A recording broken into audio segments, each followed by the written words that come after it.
Let's say that this is a non-same-sex relationship. Parent A is the father, parent B is the mother, and you have a girl and a female, right? And again, this is not gender specific, but a girl who chooses to call herself a female, right? And she identifies with her mother in many regards. And let's say she's an adolescent. But dad decides, the father decides that he wants more child support money, or he doesn't want to pay child support anymore. So what does he do?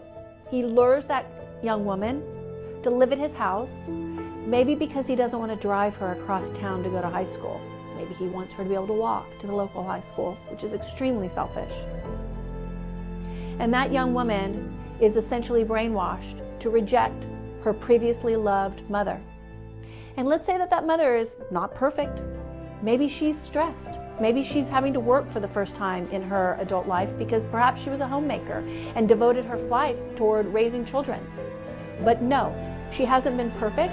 And at the same time, that little girl must reject mom in order to gain father's approval, because after all, maybe that young woman saw her dad screaming at her mother, and she doesn't want dad to scream at her. So she's going to reject that part of herself, an entire half of herself, in order to please her nefarious father, who is an abuser in some cases, right?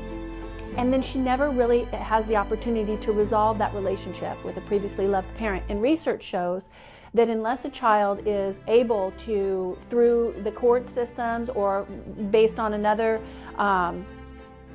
good fortune, reconcile with that parent, that child will likely reject the previously loved parent. Let's say this is a young woman and she rejects her mother for the rest of her life. She loses a relationship with a founding person who had a great impact in her life from the moment from before she was born.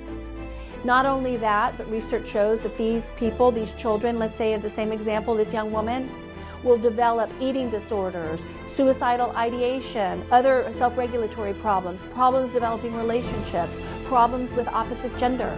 And they end up in a therapist's office because the father or the parent who's rejecting and causing the child to reject a previously loved parent was so selfish that that parent weaponized the child.